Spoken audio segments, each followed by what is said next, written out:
Hello guys, welcome back. আমরা আজকে দেখব আসলে কিভাবে একটা ফাইলকে কপি করে বা মুভ করে অন্য একটা ডিরেক্টরি অথবা ফোল্ডারে রাখা যায়। তাহলে চলুন দেখা যাক আমরা কিভাবে সেটা করতে পারি। ওকে, আমি এখন হচ্ছে আমার ডেস্কটপে আছি। পিডব্লিউডি, এখন আমি আমার ডেস্কটপে আছি।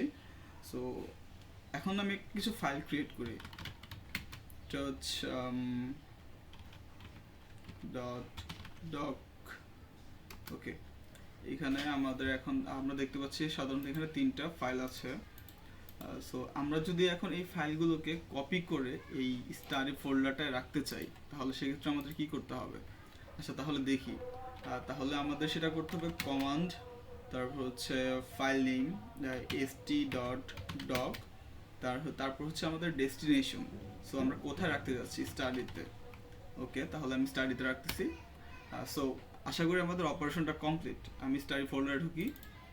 সো দেখতে পাচ্ছি এখানে যে আমাদের htdoc এই ফাইলটা আমাদের এখানে অলরেডি চলে আসছে কপি হয়ে। আমি এখন থেকে ডিলিট করে দিচ্ছি। আচ্ছা, এখন যদি আমি এই ফাইলটাকে আমি মুভ করতে চাই, তাহলে কি করতে হবে? আচ্ছা, তাহলে দেখি। mv st.doc মুভ করার ক্ষেত্রে আমাদের স্টাডি। ওকে, সো সি আমাদের ইয়ারটা এখন এখান থেকে চলে গিয়েছে। তাহলে দেখি আসলে কি আমাদের এটা মুভ হয়েছে কিনা। সি হিয়ার st.doc ফাইলটা আমার এখানে আছে। So file successfully move. এখন যদি আমি চাই যে কোনো ডিরেক্টরি থেকে সবগুলো ভ্যালু, সবগুলো ভ্যালু মিনস আছে সবগুলো ডেটা বা সবগুলো ফাইল আমি মুভ করব, অথবা কোনো একটা নির্দিষ্ট টাইপের ফাইল আমি মুভ করব, লাইক এখানে ডক ফাইল টাইপের ফাইল মুভ করব আমি। সো মুভ স্টার ডক মানে হচ্ছে আমি ডক টাইপের সব ফাইল আমি মুভ করব। তারপর study.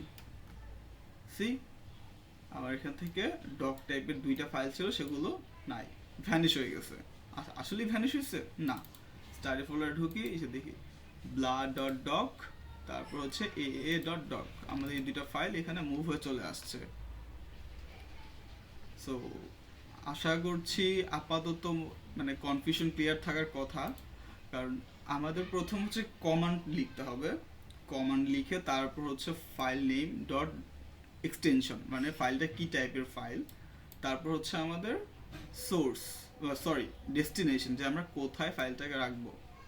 Actually it's so much simple. আশা করছি সবাই খুব ভালোভাবে এটা বুঝতে পারছেন। সো খুব বেশি কথা না বাড়িয়ে আজকে এখানে শেষ করতেছি।